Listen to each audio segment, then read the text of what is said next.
You are standing in the dark.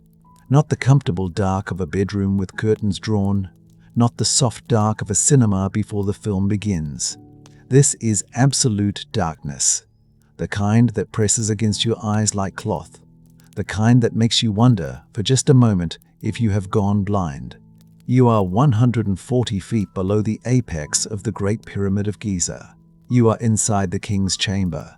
A single light flickers on. The walls around you are polished red granite, not painted, not decorated, just stone, cut and fitted so precisely that you cannot slide a sheet of paper between the blocks. The ceiling above you is made of 9 enormous granite slabs, each one weighing roughly 40 tons. They have held the weight of the world above them for 4,500 years, and they are still holding. In the center of the room sits a sarcophagus. It is carved from a single block of dark red granite. It is lidless. It is empty. It has been empty for longer than most civilizations have existed. Somewhere above you, the desert wind moves across the plateau at Giza. You cannot hear it. Down here, the silence is total. The air is cool and dry and carries a faint mineral smell, like the inside of a stone well that has not seen water in centuries. Your hands, if you reach out and press them flat against the granite wall, feel the faint chill of a surface that sunlight has not touched since before Rome existed, before Greece, before almost everything you have ever learned about the ancient world. This chamber was built for one man who lived 4,500 years ago and ruled the most powerful civilization on Earth. A man about whom we know almost nothing. A man whose face we have seen only once in a tiny ivory figurine barely 3 inches tall. A man who commanded the labor of tens of thousands of workers and left behind the largest stone structure ever built by human hands. His name was Khufu. But before our journey begins, please take a moment to like the video and subscribe. It's a simple and wonderful way to support the channel, and it means a great deal to me. I'm also always curious to know where in the world and at what time you're joining me tonight. Drop it in the comments below. Now, let's begin. Cut to the plateau. Cut to the noise and the heat and the chaos of a construction site, unlike anything the world has ever seen or will ever see again. Imagine standing on the edge of it. The smell hits you first. Sweat and copper and fresh limestone dust hanging in the air like fog. Thousands of men move across the sand in organized streams, hauling sledges loaded with stone blocks that weigh more than a modern car. Overseers call out in voices roughened by years of shouting over the din of tools striking rock. Copper chisels ring against limestone in a rhythm that never stops. It is loud. It is relentless. It is the sound of a civilization bending reality to the will of one man. And there, on a raised wooden platform, stands a young pharaoh. He watches without expression. His arms are at his sides. Around him, priests and officials speak in low, urgent tones, pointing at plans drawn on papyrus, gesturing toward the rising structure on the plateau. He does not look at them. He looks at the pyramid. What is he thinking? We cannot know. But we know what he has decided. He has decided to build something that no human being has ever built before. Something so large, so precise, so permanent, that even 4.5 millennia later, it will still be standing. Still the largest pyramid ever constructed. Still one of the most recognizable structures on the face of the earth. The Great Pyramid of Giza, built around 2600 BC, rising originally to 146.6 meters. That is 481 feet, higher than a 40-story building, constructed over roughly 26 years, made of an estimated 2.3 million stone blocks, the oldest of the 7 wonders of the ancient world, and the only one still standing. Think about that last part. Every other wonder is gone. Rubble, memory. The Great Pyramid is still here. But here is the question that has haunted historians, archaeologists, and curious minds for centuries. Not just how was it built. That question, while fascinating, has answers we are slowly beginning to understand. The deeper question is this: why? Why did Khufu do it? What drove a young man who had just inherited the most powerful throne on earth, to immediately devote the entire resources of his kingdom to building his own tomb? A tomb on a scale so vast it bordered on madness? A tomb that would take his entire reign to complete? To understand that, you have to understand the world Khufu was born into. He was a 4th dynasty pharaoh. His father was Sneferu, a king who had himself been obsessed with pyramid building. Sneferu built not 1, not 2, but 3 large pyramids during his reign. He was experimenting. He was learning. The bent pyramid at Dasha shows you the learning process in stone. You can see exactly where the builders changed the angle midway through construction, because the original slope was too steep and the structure was becoming unstable. Sneferu corrected it. Sneferu adapted. But Sneferu never quite achieved what his son would achieve. Before Sneferu, the rulers of Egypt had built step pyramids, towering structures of stacked mastabas, rising in stages like giant stone staircases reaching toward the sky. Impressive, monumental, but not smooth, not perfect. Not the pure geometric form that the Egyptians were reaching toward. The 4th dynasty was the dynasty that cracked the code, that figured out the mathematics, the logistics, the sheer organizational genius required to build a true pyramid. A structure with flat triangular faces rising to a single point at the apex. A structure that looked, from a distance, like a mountain that had been placed on the plateau by the gods themselves. Khufu inherited that knowledge. He inherited his father's engineers, his father's workforce, his father's methods. And then he took all of it and pushed it further than anyone had ever imagined pushing it. His pyramid is not just bigger than what came before, it is categorically different in scale. The base covers over 13 acres of desert plateau. Each side is roughly 230 meters long. The precision of the construction is staggering. The 4 base sides differ in length by less than a single meter. The structure is aligned to true north with an accuracy that modern builders, using modern instruments, struggle to replicate. This was not luck. This was not accident. This was the product of a mind, or a team of minds, operating at a level of mathematical and organizational sophistication that we are still working to fully appreciate. But here is what I want you to sit with for a moment. This pyramid was built as a tomb, a place for one man's body to rest for eternity. And the chamber at its heart, that dark granite room where you were standing at the beginning of this story, that chamber has been empty for as long as anyone can remember. The mummy of Khufu has never been found. The treasures that presumably filled the chamber were stripped long ago, likely within a few centuries of the pharaoh's death.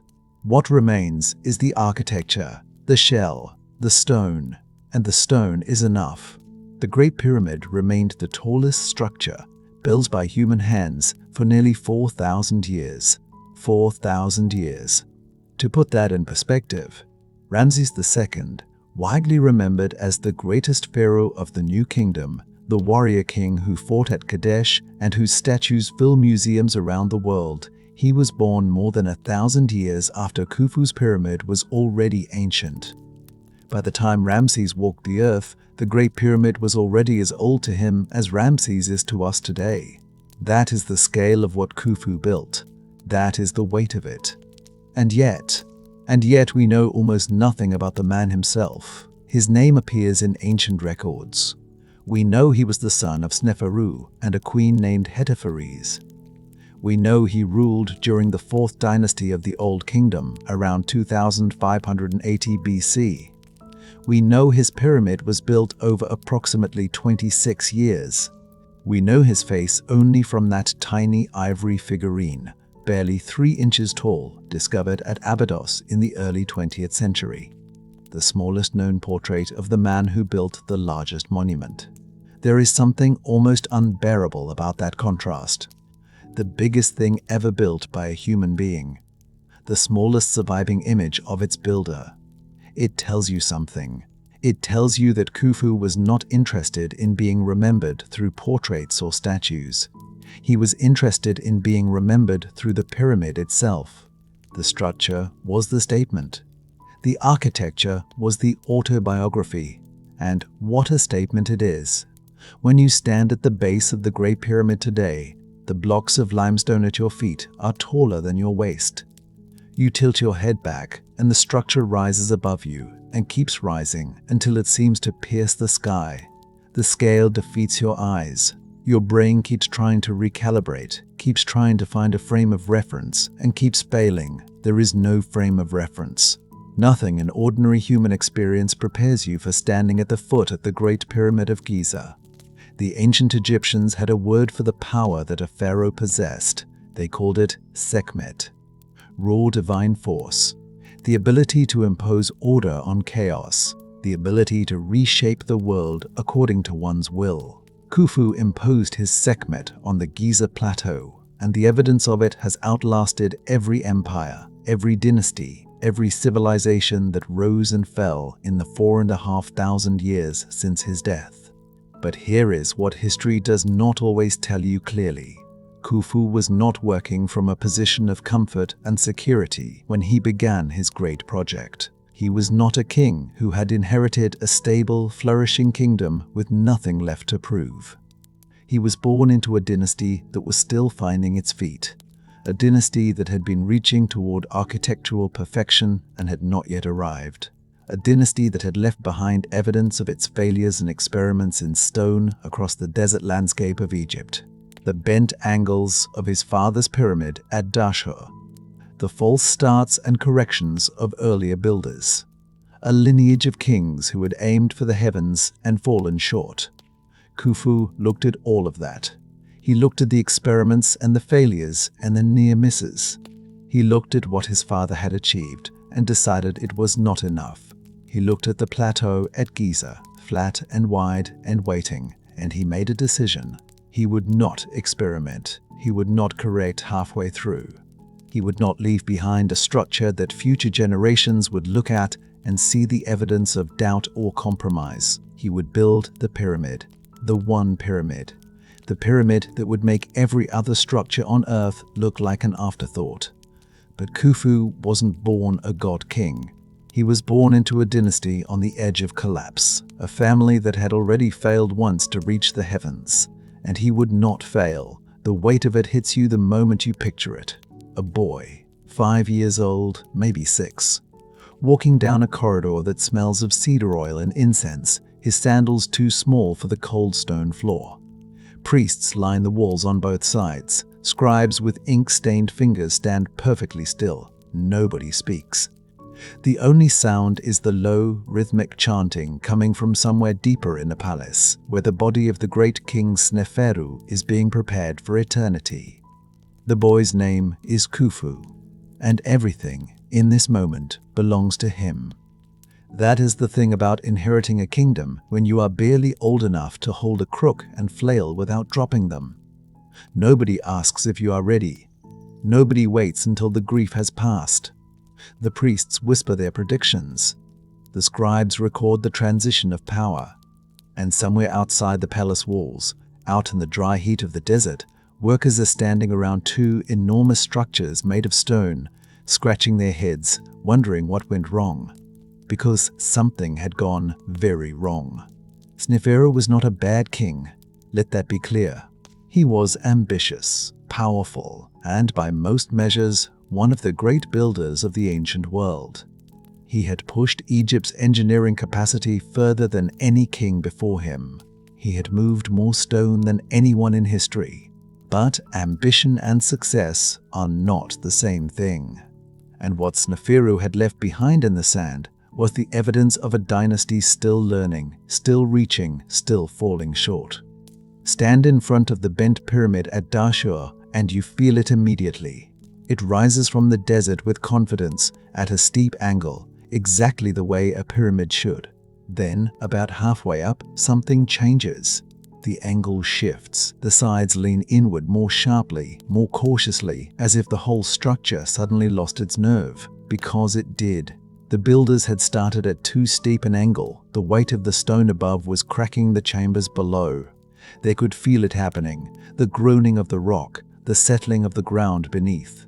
So they changed course mid-construction. They corrected. They compromised. The result still stands today. It is extraordinary in its own right, but it carries the mark of a project that did not go as planned.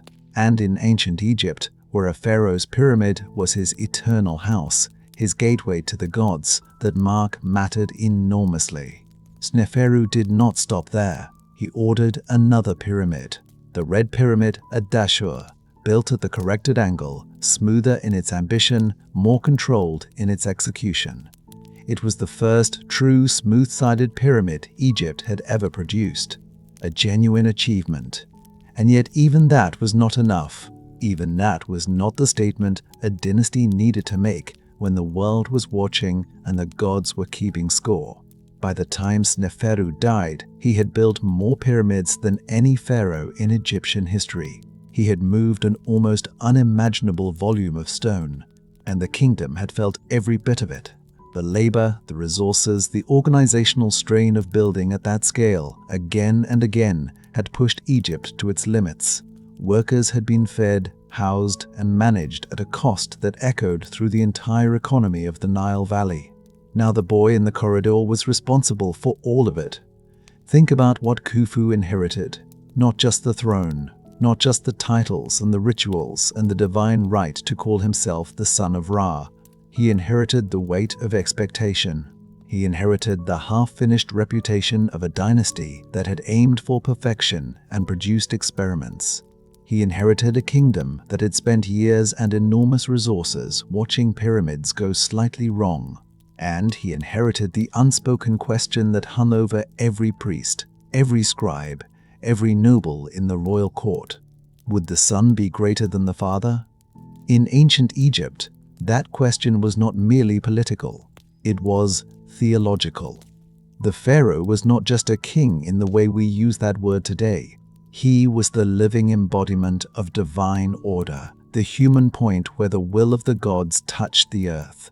His power to rule, to build, to shape the landscape was not a privilege granted by men. It was a cosmic function. If the pharaoh was weak, the world itself was weakened. If the pharaoh failed, the order that held chaos at bay began to crack. Khufu grew up inside that understanding. It was in the air of every room he walked through. It was in the way priests looked at him during rituals, measuring him, weighing him against what a son of God should be. It was in the silence that followed certain conversations about his father's pyramids, a silence that said more than words could. He would have watched his father work. A boy of that age, in a palace surrounded by the machinery of one of the ancient world's greatest building programs, would have absorbed it all. The sound of copper tools against limestone in the distance, the smell of workers' sweat drifting in from the construction sites, the sight of architects spreading papyrus plans across stone floors, arguing in low voices about angles and weights and load-bearing capacity. He would have seen the messengers arriving with reports from Dashur. He would have watched his father's face when those reports were not good. And then his father was gone. The transition of power in ancient Egypt was wrapped in ritual so dense and precise that it could take months to complete fully. But the transfer of responsibility was instant. One man died. Another man, even a boy, became the axis around which the entire civilization turned. The priests performed their ceremonies. The scribes updated their records. The nobles repositioned themselves around the new center of power. And Khufu, however young he was, however unprepared, was now the living god of the Nile. He had time to grow into it. He had advisors, priests, experienced officials who had served his father and would serve him. He was not thrown into the deep water alone, but the awareness of what was expected. That awareness must have settled onto him early and never fully lifted. Look at what his family had done. Look at what they had attempted. The fourth dynasty had arrived with enormous energy, enormous drive, and a vision of what a pyramid could be that exceeded anything Egypt had previously attempted. Sneferu had pushed that vision as far as he could. He had produced genuine achievements alongside his experiments. But the experiments were visible. They were permanent. They were written in stone on the horizon. A dynasty builds its legacy in stone for a reason. Stone does not lie. Stone does not soften the truth or smooth over the failures. The bent pyramid at Dashur would stand for thousands of years as a record of the moment when the builders lost confidence and changed their plan. Future generations would see it. They would draw their own conclusions. Khufu could not afford to leave that kind of record. He was young when he came to power. He was inheriting a kingdom that had been stretched by his father's building programs. He was carrying the theological weight of divine kingship in a culture that took that weight with absolute seriousness.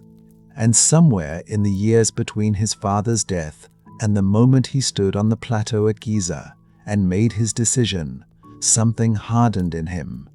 Not arrogance, something colder and more purposeful than arrogance. A clarity, a refusal. He would not build a pyramid that needed correcting halfway through. He would not produce a structure that future eyes would look at and see the evidence of doubt. He would not add another stone monument to the desert landscape that told the story of a dynasty reaching for something just beyond its grasp. He would reach it, all the way, without compromise. The plateau at Giza was waiting. Flat, wide, positioned on solid bedrock that could bear almost any weight. The Nile close enough to carry stone by boat. The quarries accessible. The geography almost perfectly suited to what he had in mind. When he looked at it, really looked at it, the scale of what he was planning must have felt like standing at the edge of something that had no bottom. But he did not step back, because Khufu understood something that his father's story had taught him, not as a lesson whispered by tutors, but as a truth he had felt in his body, in the silence of priests, in the weight of every ritual he had sat through as a boy watching a king who had built more stone monuments than any man. Alive and still left questions unanswered. One chance. You get one chance to define what your name means forever. He inherited not just a throne, but a challenge that seemed impossible. Prove that his family's ambitions were not cursed. Prove that their reach for immortality was not hubris dressed up as devotion. Prove that the dynasty of the fourth could produce not just the largest pyramid, but the perfect one. The one that needed no correction, no apology, no explanation.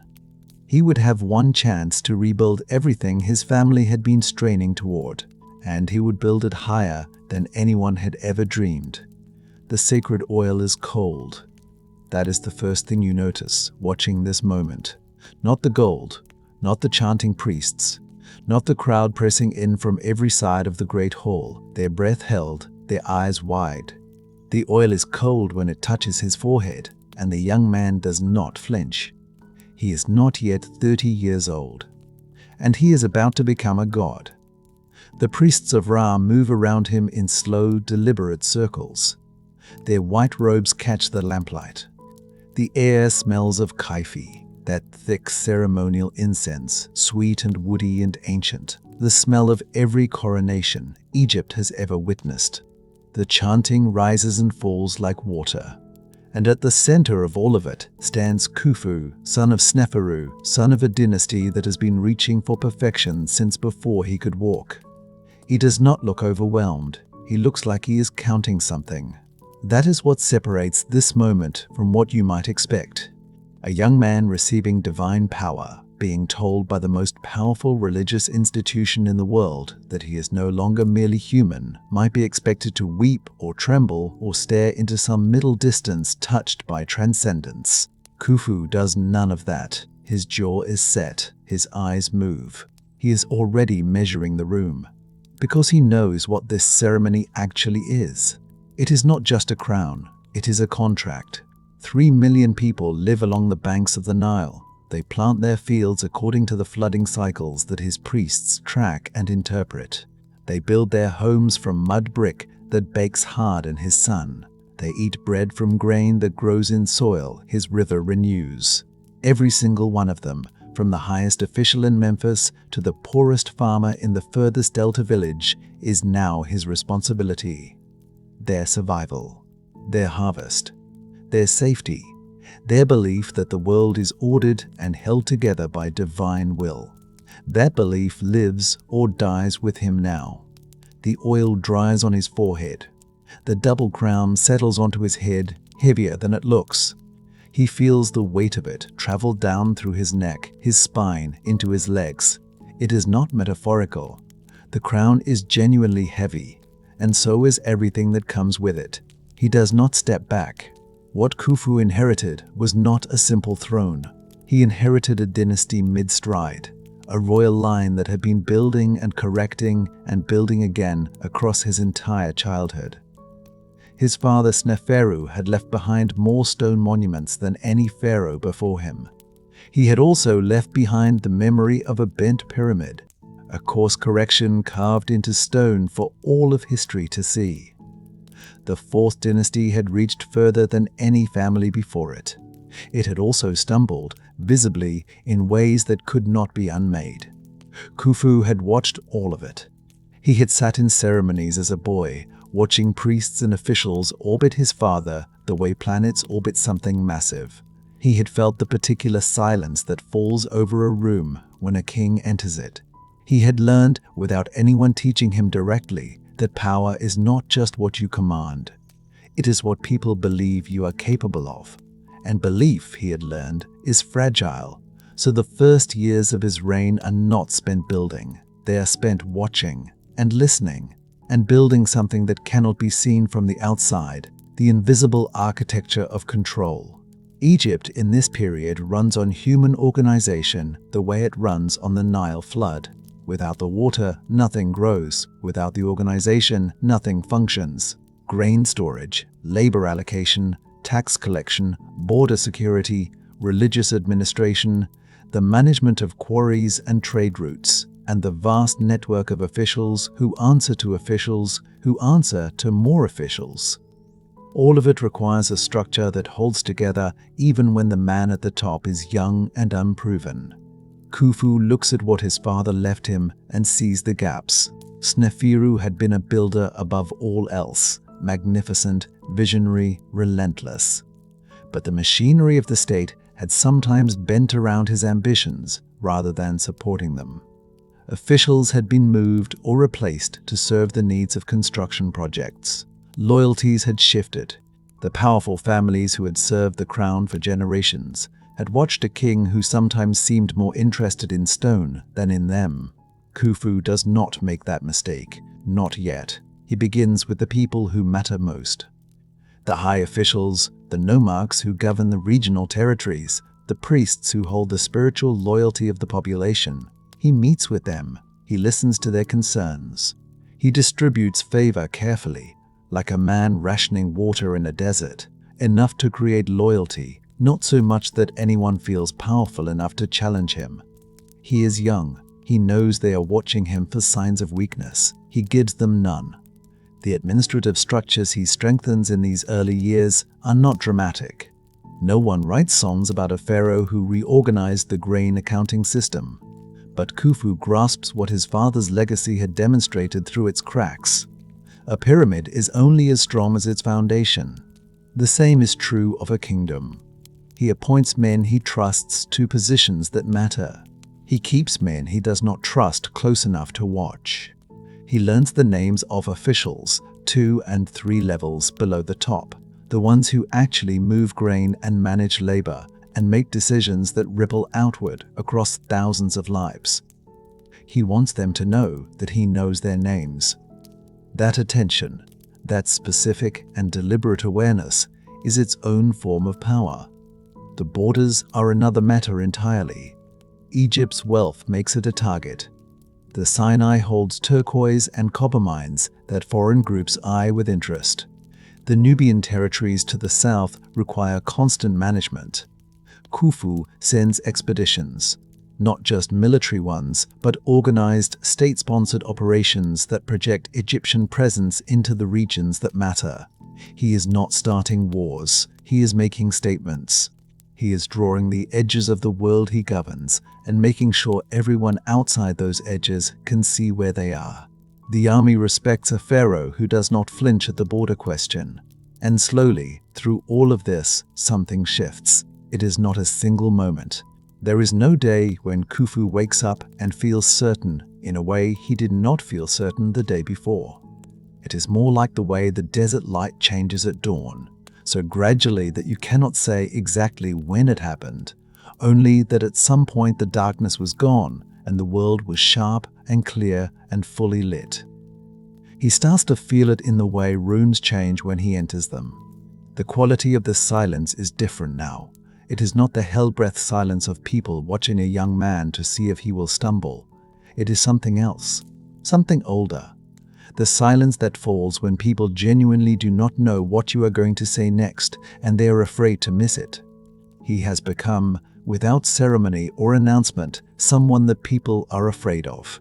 Not in the way that a cruel man is feared, in the way that a force of nature is feared, the way the Nile flood is feared, something vast and purposeful and not entirely predictable. And it is somewhere in these early years, as the bureaucracy tightens and the borders hold and the powerful families begin to understand that this young pharaoh is not going to be managed or maneuvered, that the other thing begins to take shape, not yet in stone, not yet in quarry orders or labor rosters or the careful surveying of a plateau, but in his mind, in the quiet hours after the official duties are done and the lamps burn low in whatever chamber he has retreated to, the shape of something enormous begins to form. He has been thinking about it since before the crown touched his head, since the days when he stood beside his father and watched men move stone across desert sand and thought about what it would mean to build something that could not be corrected, something that needed no apology, something that would not bend. His father built the bent pyramid. The name itself is the story. The angle changed mid-construction because the original slope was too steep, because the foundations showed signs of stress, because someone, somewhere, made a calculation that needed revising. And so the structure that stands in the desert south of Memphis tells the story of a plan that had to be changed, a vision that had to compromise with reality. Khufu has decided that his pyramid will not tell that story. He looks at the plateau at Giza with different eyes now than he did before the crown. Before, it was a possibility, a promising site, a place with good bedrock and proximity to the river and the right kind of geography for moving heavy stone. Now it is something else. Now it is the location of the most important thing he will ever do. The planning happens in stages that no single document survives to record in full. But the decisions are visible in what eventually gets built. Someone, in these early years, is thinking about angles with a precision that goes beyond anything Egypt had attempted before. Someone is calculating the base dimensions, the height, the slope, the internal chambers.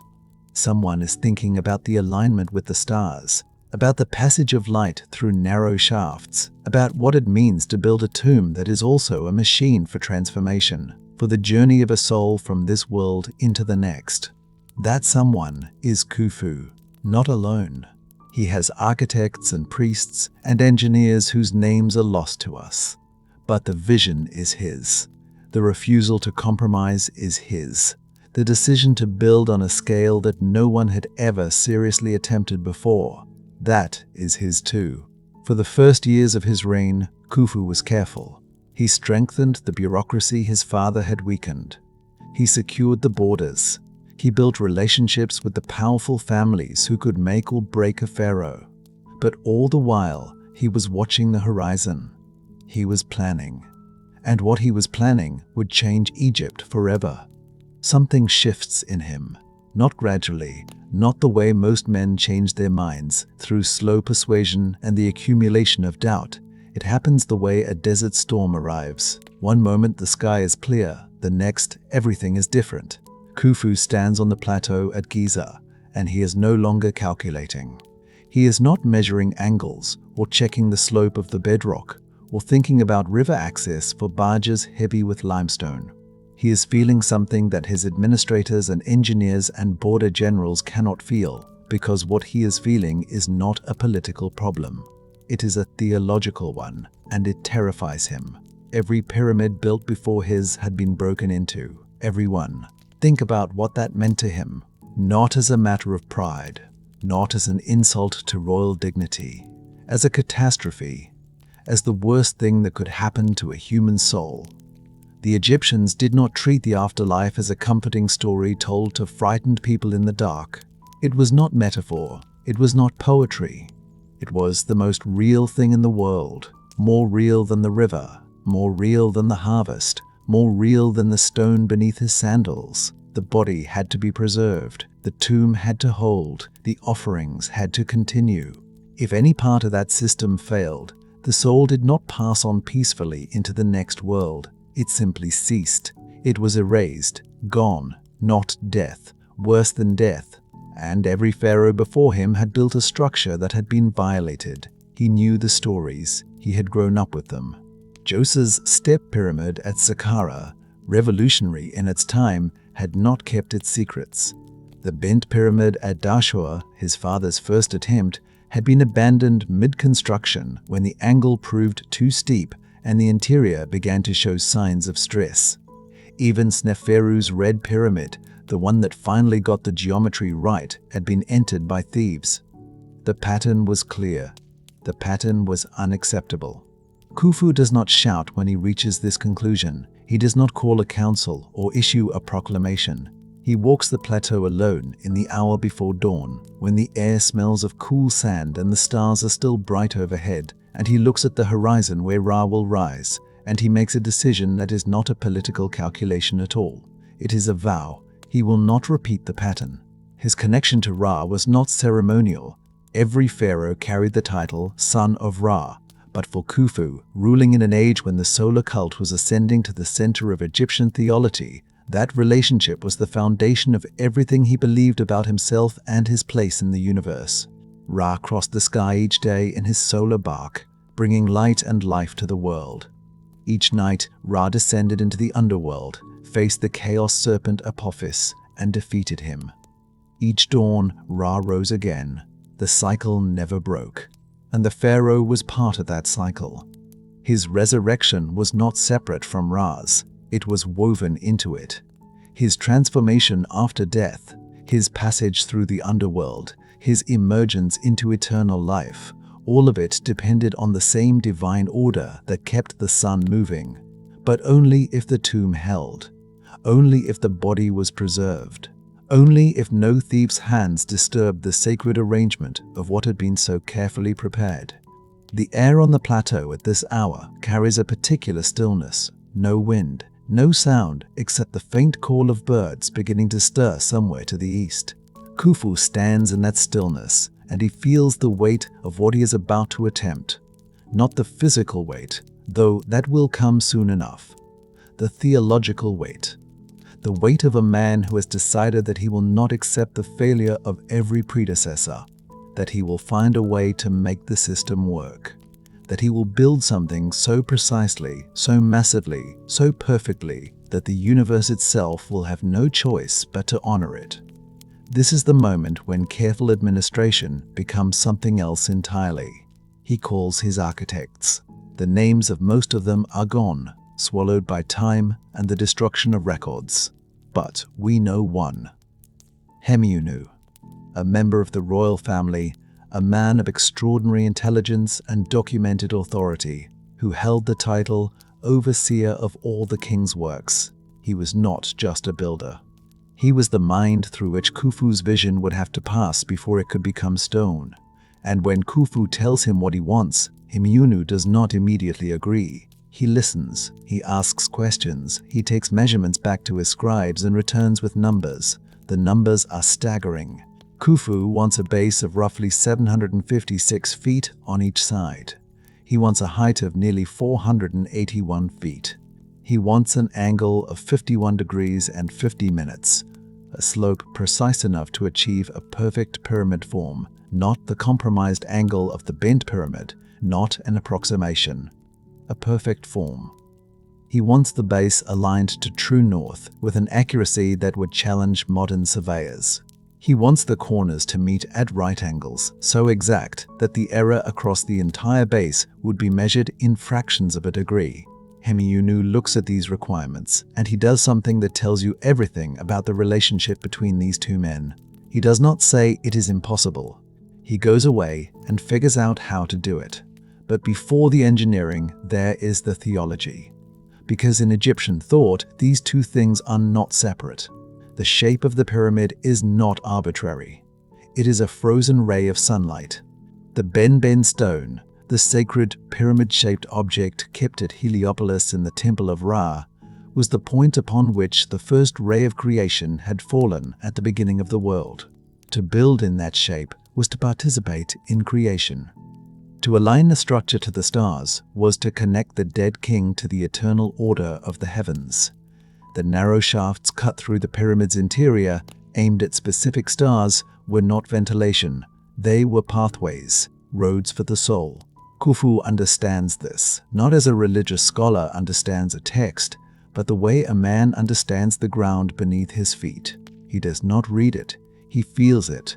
When he looks at the plateau and sees the pyramid that does not yet exist, he sees a machine for the most important journey any human being will ever take.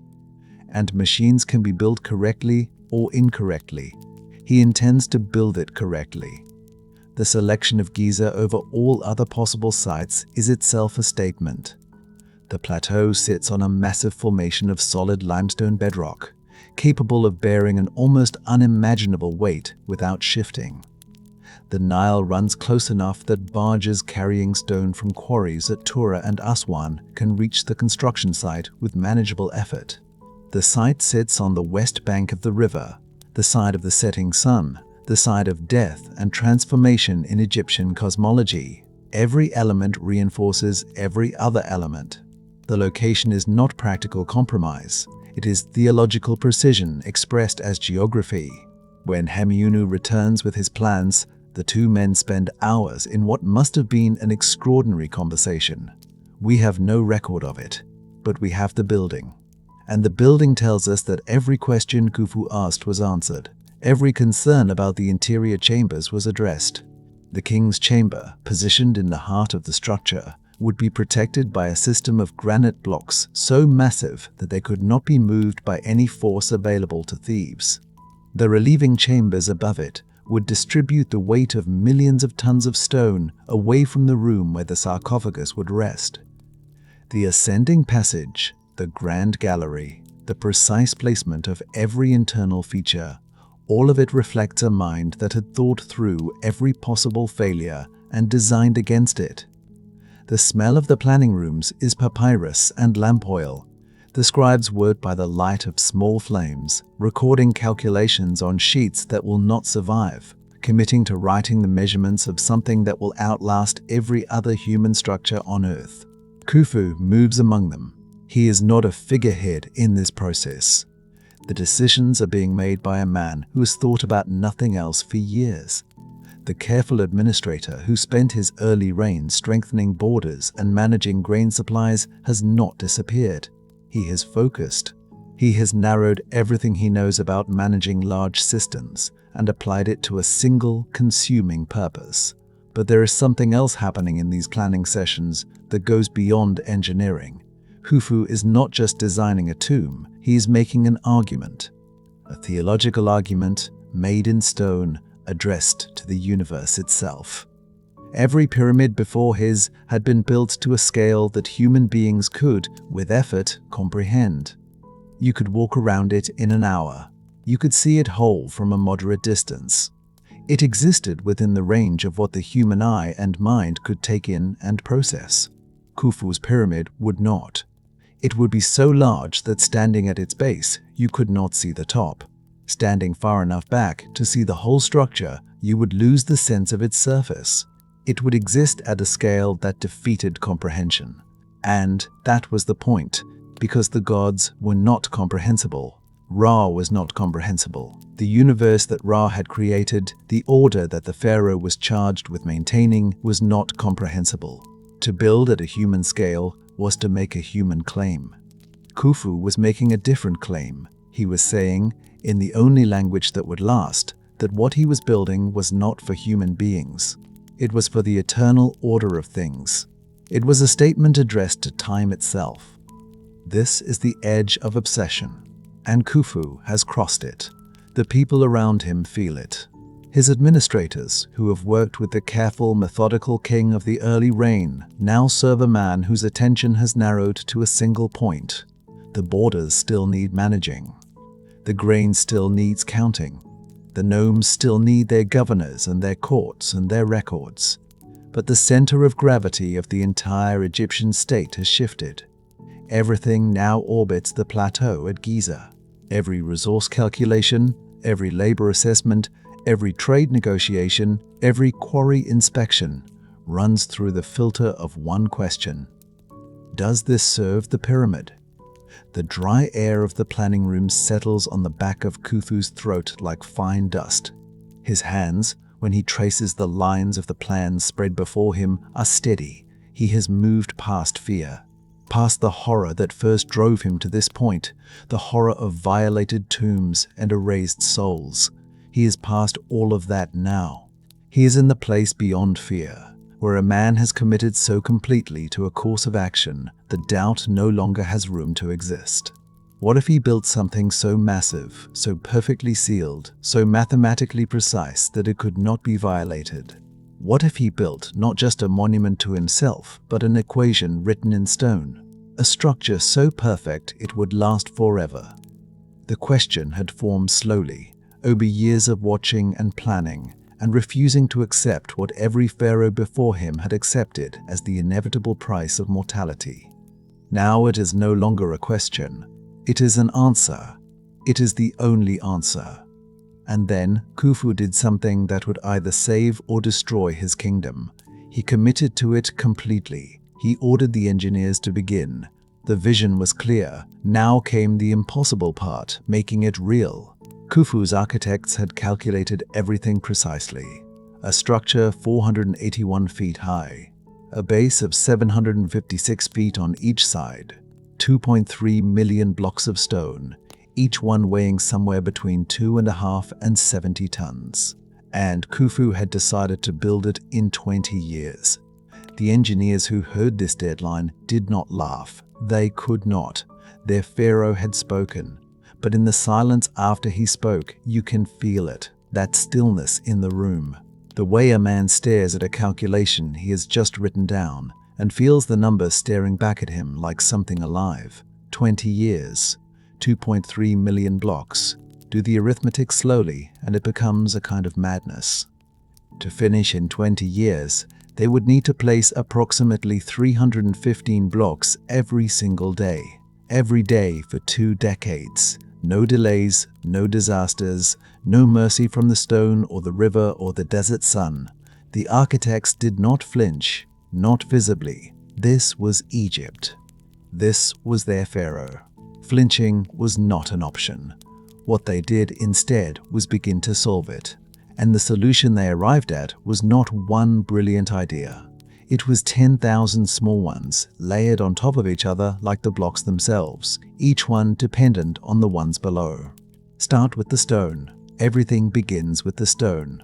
The limestone for the pyramid's core came from quarries located almost directly beneath the construction site itself. This was not luck. The plateau at Giza sat on a massive natural shelf of nummulitic limestone, and the quarry operations cut directly into the bedrock nearby, extracting the raw material and leaving behind the very ground on which workers would eventually eat and sleep. The stone was there, abundant, waiting. But extracting it was a different kind of war. Imagine standing at the quarry face at dawn. The air already carries the smell of copper, sharp and metallic, from the tools being sharpened nearby. Workers grip wooden mallets and copper chisels because this is what they have. Not iron, not steel. Copper, which is softer than the stone it is meant to cut, which means the chisels dull constantly. Which means there are teams of men whose only job is to resharpen tools all day, every day, so that the cutting never stops. They score lines into the rock face. They drive wooden wedges into the scored lines. Then they pour water onto the wedges and wait for the wood to swell, forcing the crack wider until the rock splits with a sound like a thunderclap rolling across the plateau. A block is born. It weighs, on average, 2.5 tons. It needs to travel, somehow, to its exact position in the growing structure. This is where the logistics become almost incomprehensible. Moving stone across the desert floor required sledges, wooden platforms dragged across the ground by teams of men pulling on ropes. But raw desert sand creates too much friction.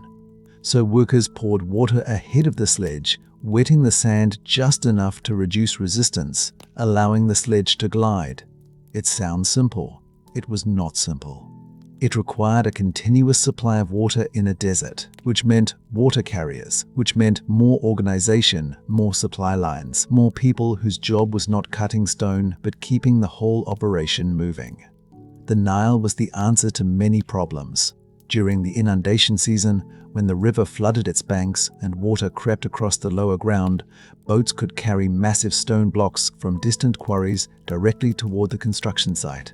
Some of the pyramid's casing stones, the fine white Tura limestone that would eventually give the finished structure its blinding mirror-like surface, came from quarries on the opposite bank of the Nile.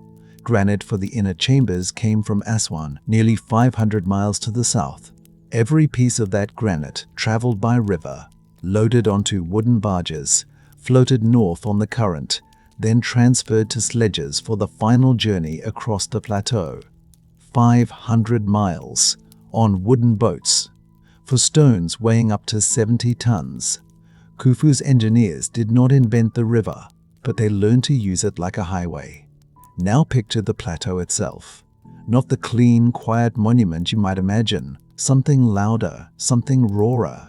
Thousands of men moving in every direction at once, organized into teams so precisely structured that the whole operation resembles less a construction site and more a living organism. Archaeologists working at Giza have found evidence of a workers' village built directly at the site. This was not a camp of slaves huddled in misery. This was a city, a functioning, organized city built for one purpose. The workers were Egyptian, paid, fed, housed, organized into gangs with names, with identities, with a pride in their work that shows up in the graffiti they left on stones in areas that would later be sealed forever inside the pyramid. Phrases like "friends of Khufu" and "drunkards of Menkaure" scratched into rock by men who wanted to be remembered, men who knew, on some level, that what they were building would outlast everything else in the world. There were over 20,000 of them at the peak of construction. 20,000 people who needed to eat every single day. The logistics of feeding that workforce were as staggering as the logistics of moving stone. Records from Giza, including the remarkable Diary of Mera, a papyrus document that survives as the oldest known example of writing on papyrus, describe in precise detail the movement of supplies to the construction site. Cattle, sheep, and goats arrived in massive quantities. Fish came up from the delta. Bread was baked in industrial quantities in bakeries built specifically for the project. Beer, thick and nutritious, was brewed daily and distributed as part of the workers' rations. The smell of those bakeries in the early morning would have drifted across the plateau before the sun was fully up. Bread and fire and the yeasty warmth of fermenting grain cutting through the cold desert air that still held the memory of the night. For a worker rising before dawn to begin another day of hauling stone, that smell meant one thing. There would be food. The pharaoh's machine would keep them alive to work another day. But feeding them was only one part of the human equation. Housing them, organizing them, managing the inevitable injuries and illnesses that came with this kind of labor. All of it required a bureaucratic structure as complex as the engineering itself. Overseers managed gangs. Gangs were organized into larger files, a word meaning something close to tribe or crew. Each file had its own identity, its own competitive pride. They tracked their output. They competed against each other. The pyramid rose not just through brute force, but through something more surprising, through organization, through the human need to belong to something, to be part of a group that is building something that matters. Khufu knew this. He had watched his father Sneferu build 3 pyramids, learning and refining and learning again. He had grown up understanding that a project of this scale was not a matter of will alone.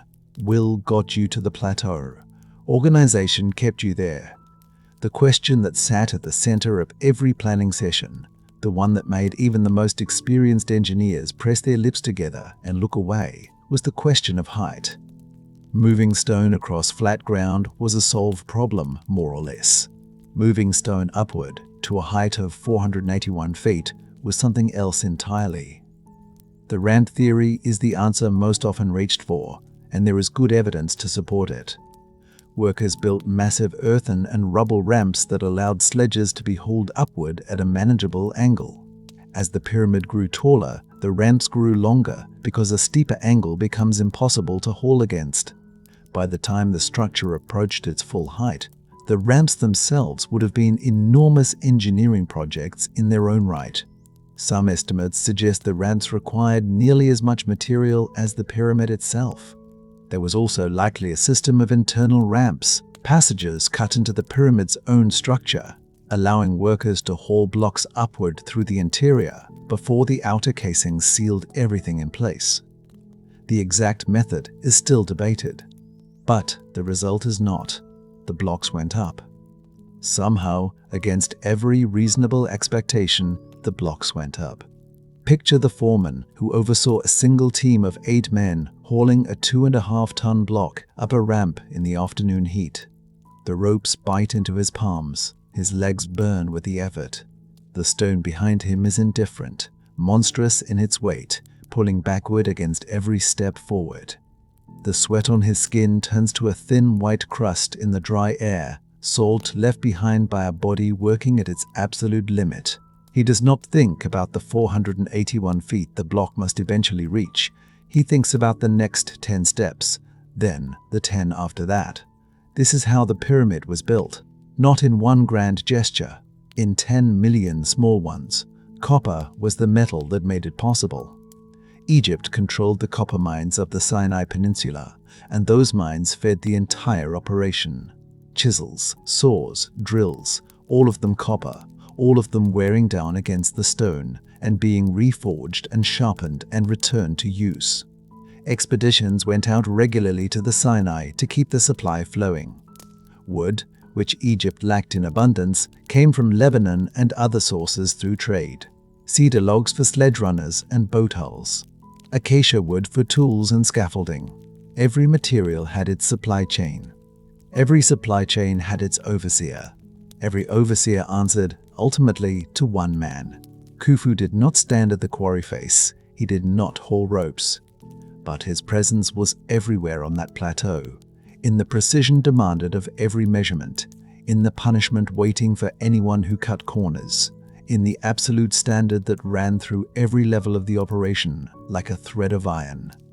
The base of the pyramid, when finally completed, would be level to within 2.1 centimeters across its entire 756-foot span.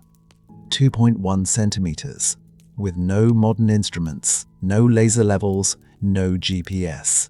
Just geometry, plumb bobs, stretched cords, and the brutal, unforgiving standards of a man who had decided that perfection was the only acceptable outcome. The surveyors used the stars. They oriented the pyramid sides to the cardinal directions with an accuracy that still astonishes. The north face aligns to true north within a fraction of a degree. They achieved this by tracking the rotation of stars around the celestial pole using the night sky as their instrument.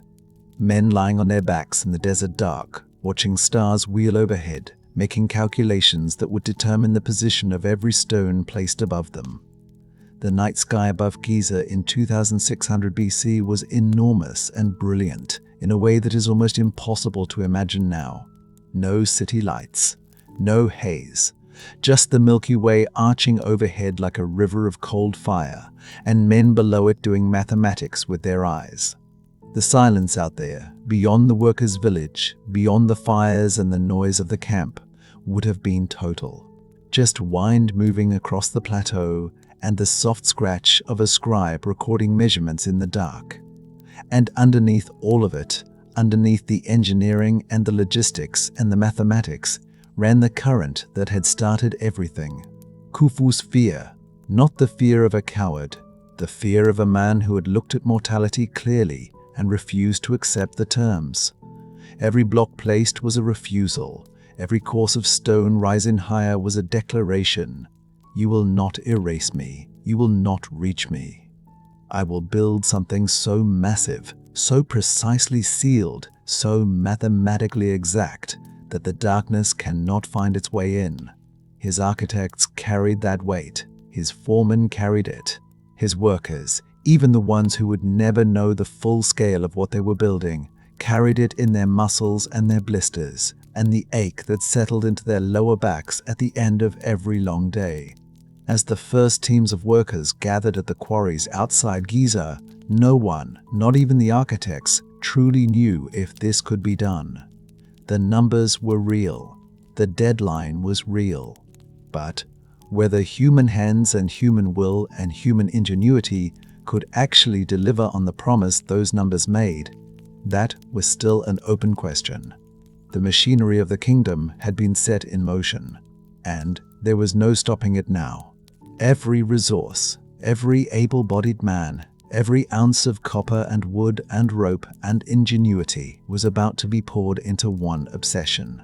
The question was no longer whether it could be done, but whether Egypt could survive the attempt. 2 decades in, the pyramid was no longer a promise. It was a fact carved into the sky above Giza, visible for miles in every direction, rising course by course into the Egyptian heat. But facts have costs, and by the time the structure had climbed to half its final height, the cost of this particular fact had become something Khufu could no longer avoid looking at. 20,000 workers. Some estimates push that number closer to 30,000. Every single one of them needed to eat, every single day. Think about what that means for a moment. Not in the abstract, not as a logistics problem on a scribe's papyrus, but in the actual physical reality of it. 30,000 men wake up before dawn. They are hungry. They will burn through enormous reserves of energy hauling stone and mixing mortar and pulling ropes under a sun that does not forgive. And then they will sleep. And then they will wake up hungry again, day after day after day, for 26 years. The grain shipments began before the sun rose each morning. Boats moved steadily up the Nile, loaded heavy with bread and beer and dried fish and onions. The smell of baking bread would have drifted across the workers' village at Giza before most of the city of Memphis had even stirred. The food operation alone required the kind of organizational precision that would have challenged any modern institution. Cattle were slaughtered. Bread was baked in industrial quantities. Beer was brewed in vats that never went cold. The logistics of feeding this workforce were, in their own way, as staggering as the logistics of building the pyramid itself. And yet, men still went hungry some days. Supply chains broke down, shipments arrived late. Foremen made decisions about who ate first and who waited. The workers lowest in the hierarchy, the men doing the most brutal physical labor, were often the last to receive their rations. By the time the food reached them, it was sometimes diminished. Sometimes it was simply not enough. You can feel the weight of that in your legs just imagining it. Hauling stone on a body that has not been properly fed, in heat that presses down on you like a second burden, with the knowledge that tomorrow will be exactly the same. Men collapsed, not occasionally, regularly. The quarries outside Giza were the most dangerous places on the project. Copper chisels rang against limestone all day, and the dust they produced was fine and white, and it got into your lungs and it stayed there. Workers who spent years in the quarries developed a cough that never left them. Some of them drowned in it slowly, long after the pyramid was finished, in villages where no one connected their death to the work they had done a decade before. Others were less patient about dying. A block of stone that weighs 2.5 tons does not announce its intentions before it moves. It simply moves. and the man in its path has perhaps a fraction of a second to register what is happening before it is over. Accidents were not rare. They were a predictable feature of the project, built into the mathematics of it, the same way the angle of the pyramid slope was built into the mathematics of it. When you move 2.5 million blocks of stone, when you organize tens of thousands of workers on a construction site with no safety barriers and no modern equipment, people die. Khufu's architects knew this. His foremen knew it. The scribes who recorded the daily tallies of completed work also recorded, in the same careful hand, the names of men who did not return to the barracks that evening. Some fell from the rising structure itself. The higher the pyramid climbed, the more dangerous the upper courses became. Men working near the top were operating on narrow ledges of stone, with nothing between them and the ground below. The wind at that height was unpredictable. Footing on freshly placed limestone could be uncertain. A moment of inattention, a gust of wind arriving from an unexpected direction, and a man was simply gone. His tools would still be there. His team would look at the space where he had been standing, and then, because there was nothing else to do, they would keep working. This was the reality Khufu presided over.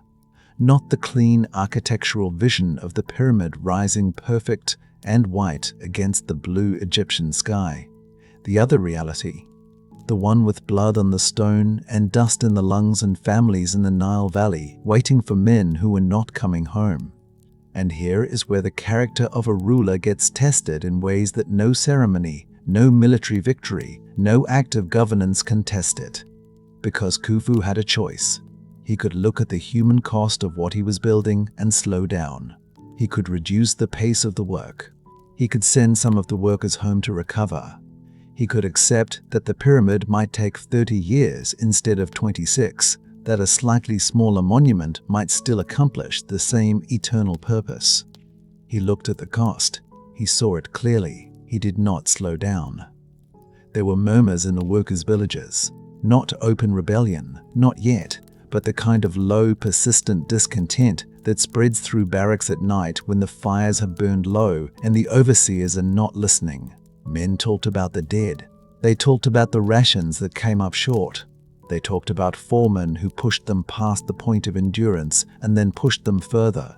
The anger was real, it was justified, and it was carefully, deliberately contained. Khufu's administrators were not naive about this. They understood that 30,000 exhausted, underfed, grieving men represented a force that could, if it ever organized itself, become something that no royal guard could manage. So they managed the discontent before it could organize. They increased the beer rations in weeks when the work pace had been particularly brutal. They staged public ceremonies honoring workers who had served with particular distinction.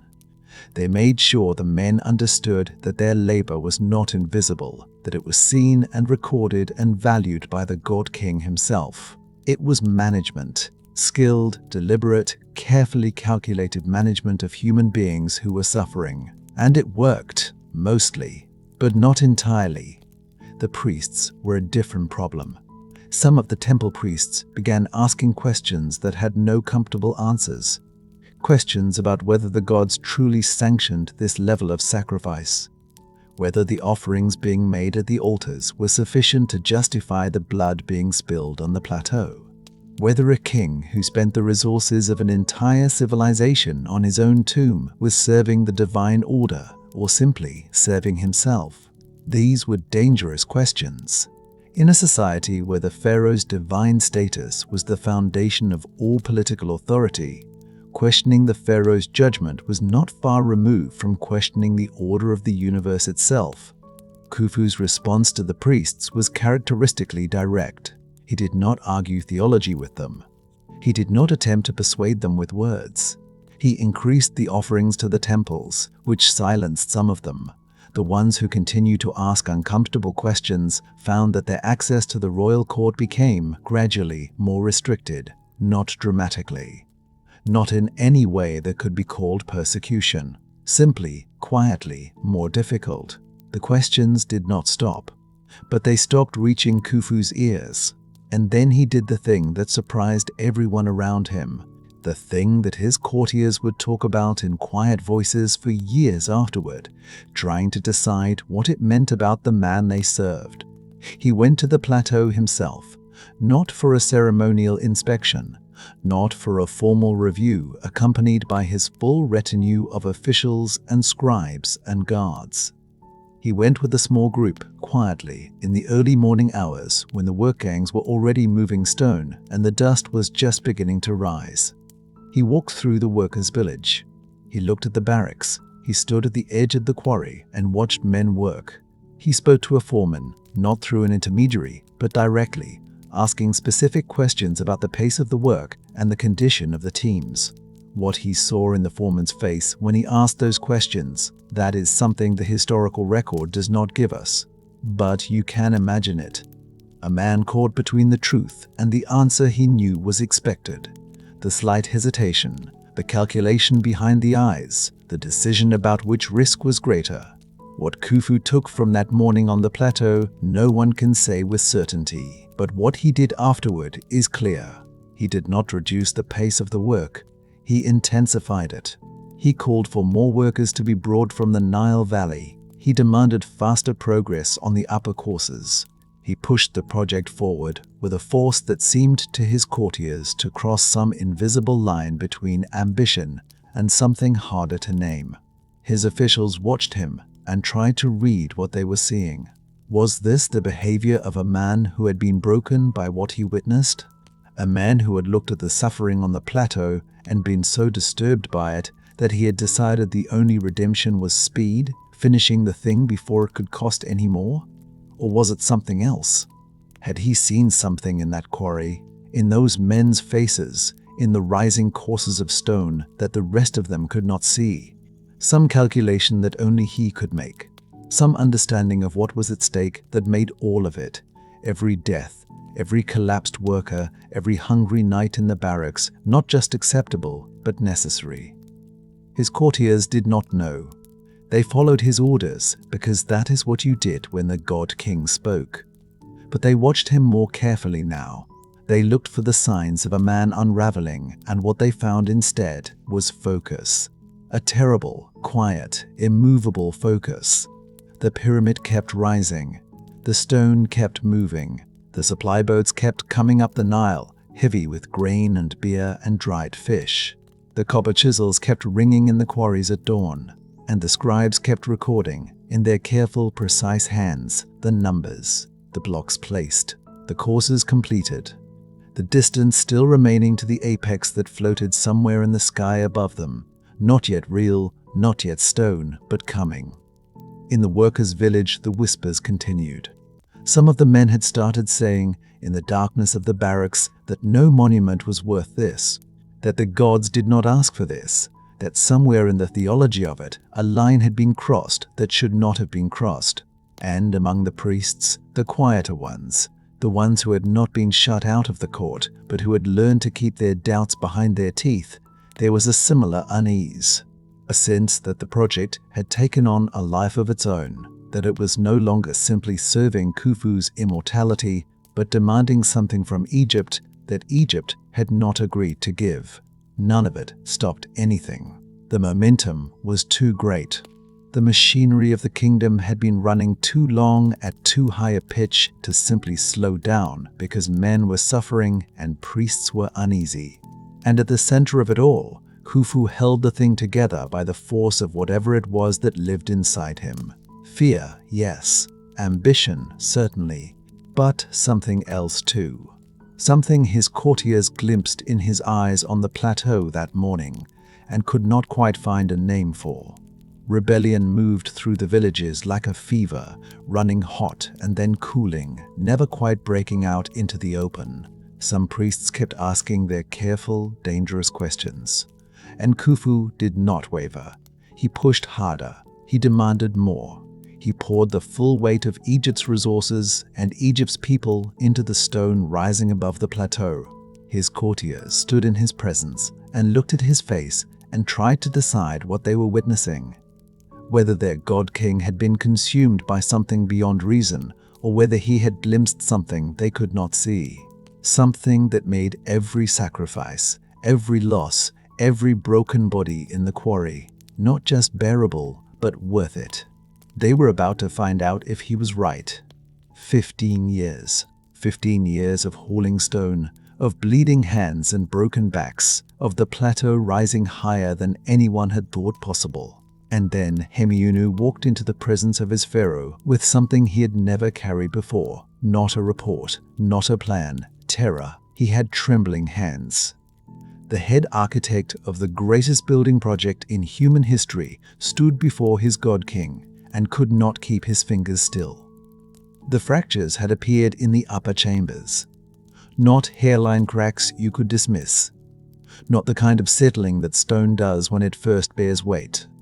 These were stress fractures, running through the granite like dark rivers, branching and spreading in ways that told anyone who knew what they were looking at one terrible thing.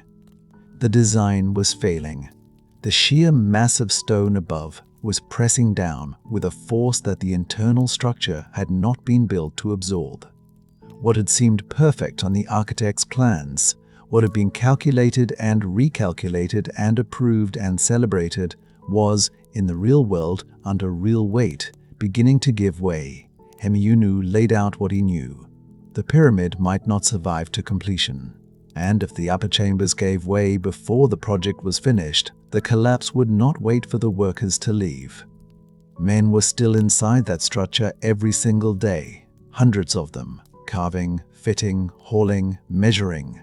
If the stone above shifted the wrong way, there would be no warning. There would only be the sound, a sound no one who heard it would live to describe. Khufu listened. He did not move. He did not speak for a long moment, and the silence in that room had a weight of its own.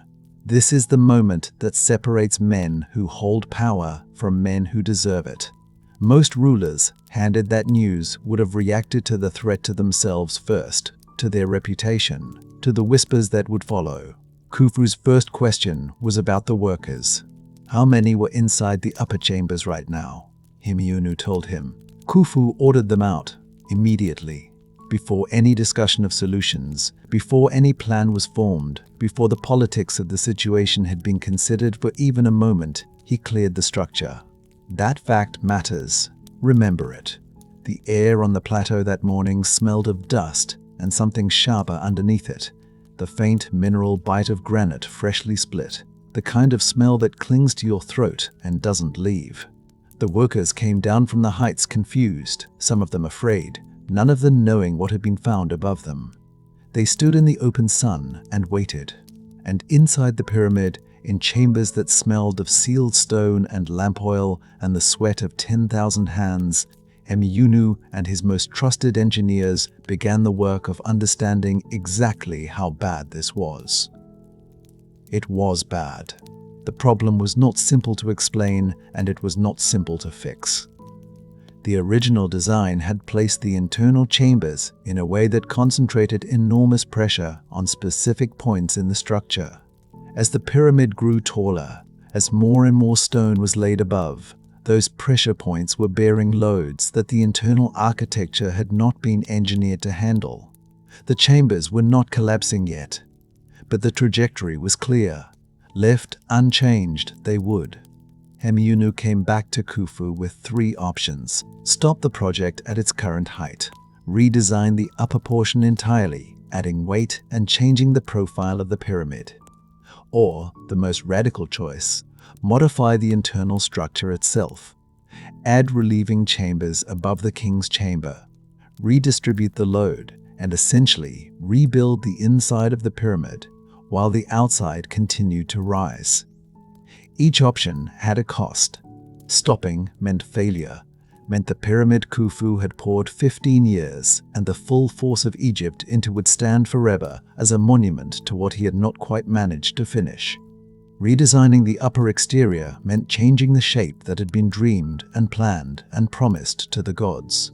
And the third option meant going back inside, sending men back into a structure that had already shown it could not be trusted. The nobility smelled blood, not literally, though there was plenty of that too in the quarries and on the ramps.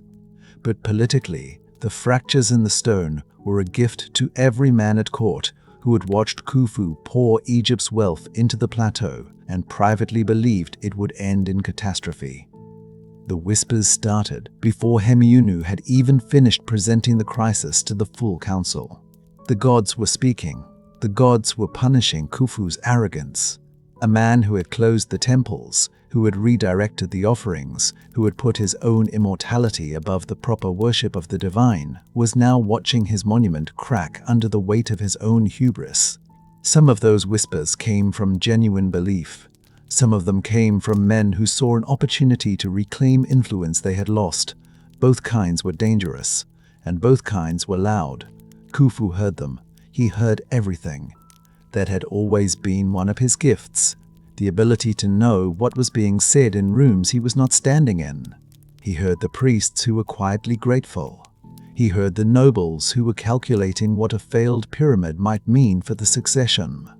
He heard the engineers who were frightened, and the foremen who were exhausted, and the workers who were simply waiting to be told what to do next. And then he walked up to the plateau himself. He went into the king's chamber.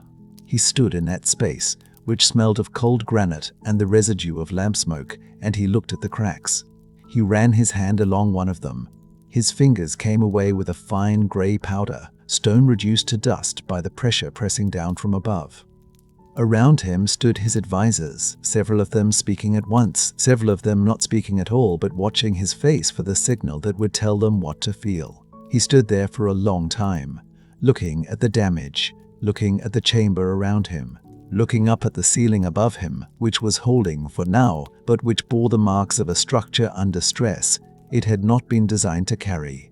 What went through his mind in that moment, no document records, no inscription captures it. What we have is what he did next.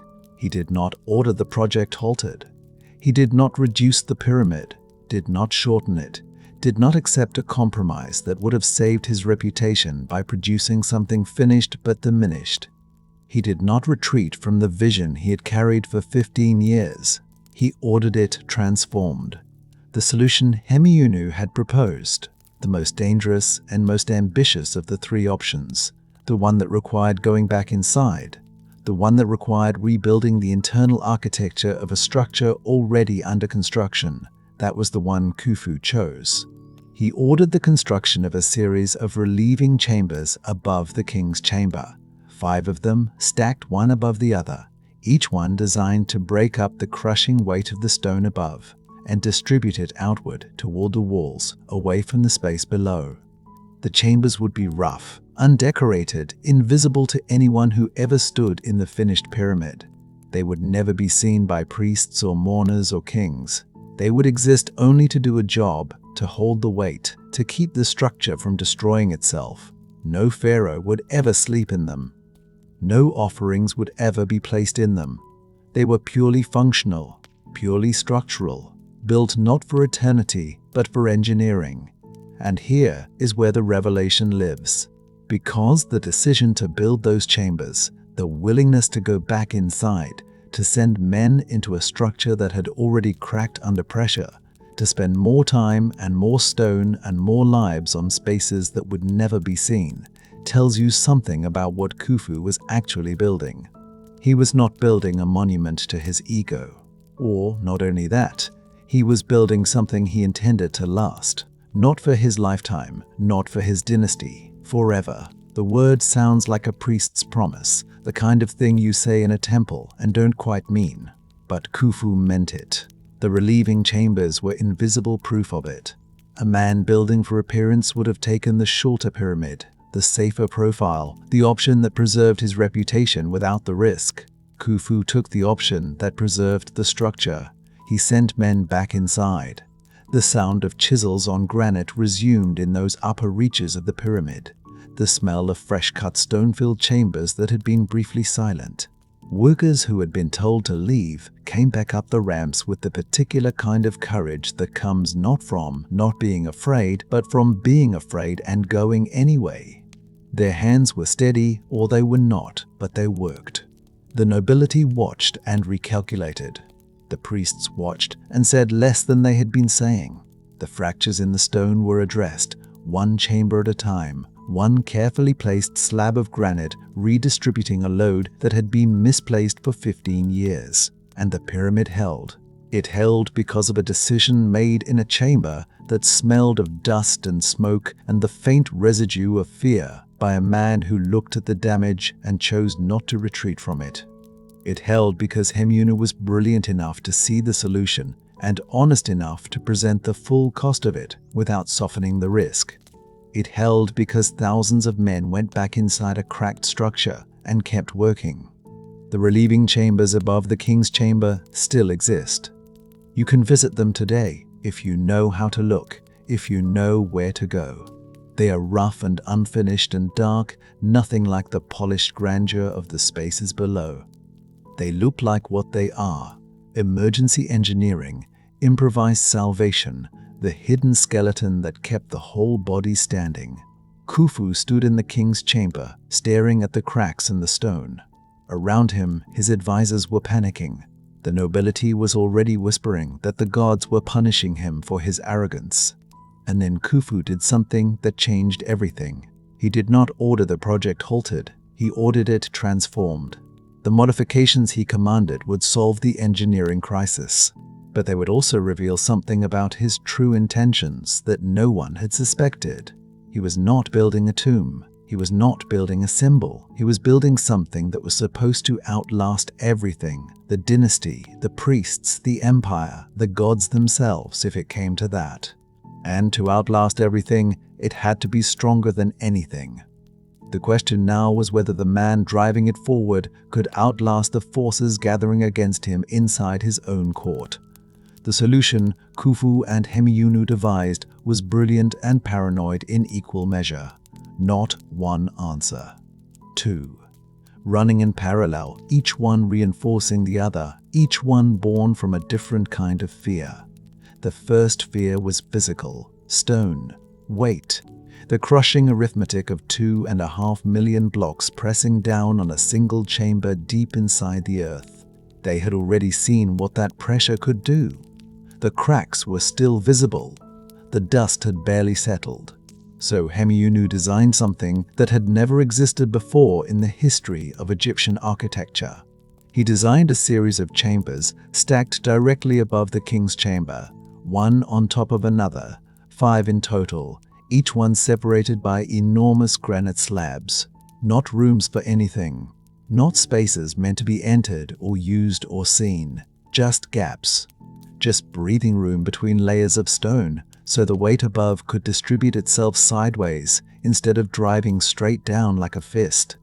The workmen called them nothing. They had no name for what they were building because nothing like it had ever been built. They carved the chambers rough and left them that way. No paintings, no inscriptions, no polish on the walls.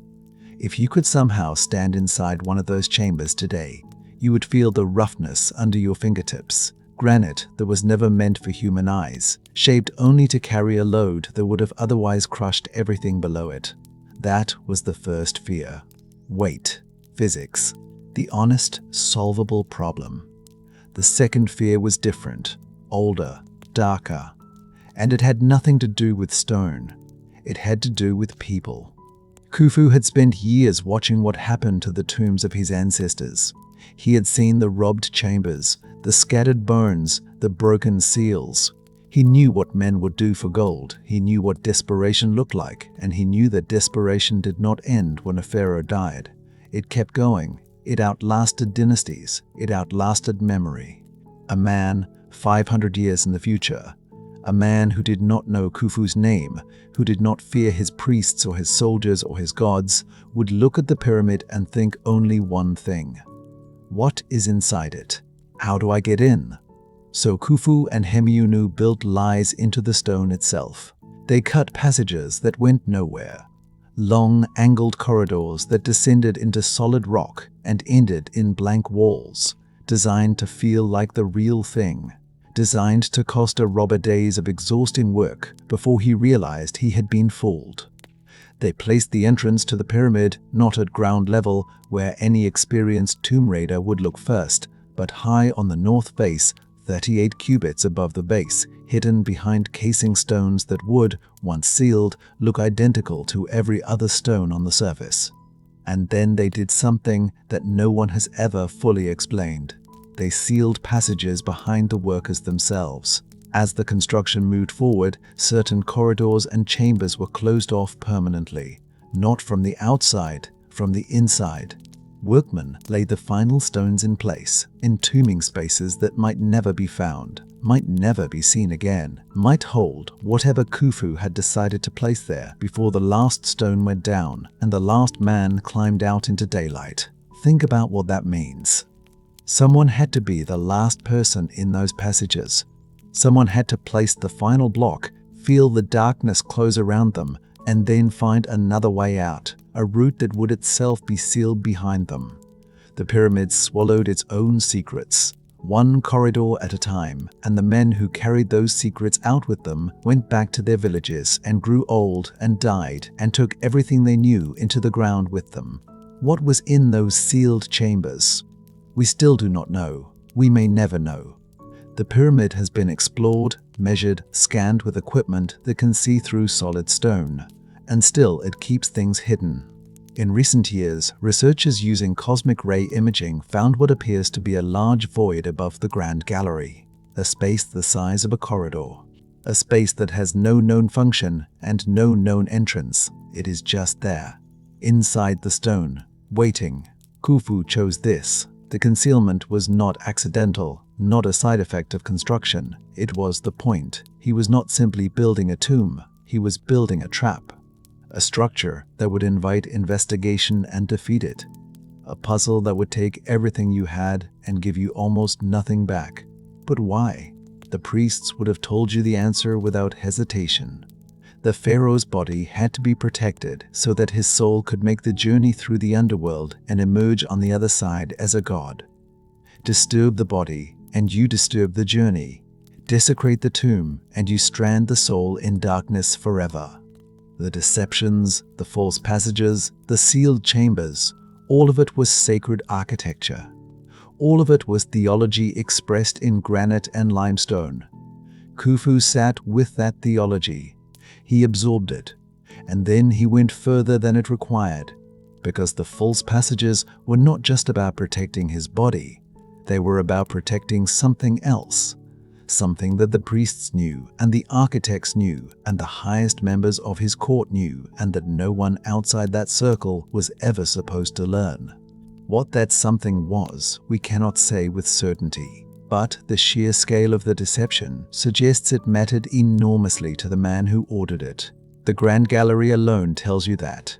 47 meters long and nearly 9 meters high, with corbelled walls that step inward as they rise, creating a space of extraordinary technical complexity. It leads to the king's chamber, but it also connects to passages that branch and descend and end in places that make no obvious sense.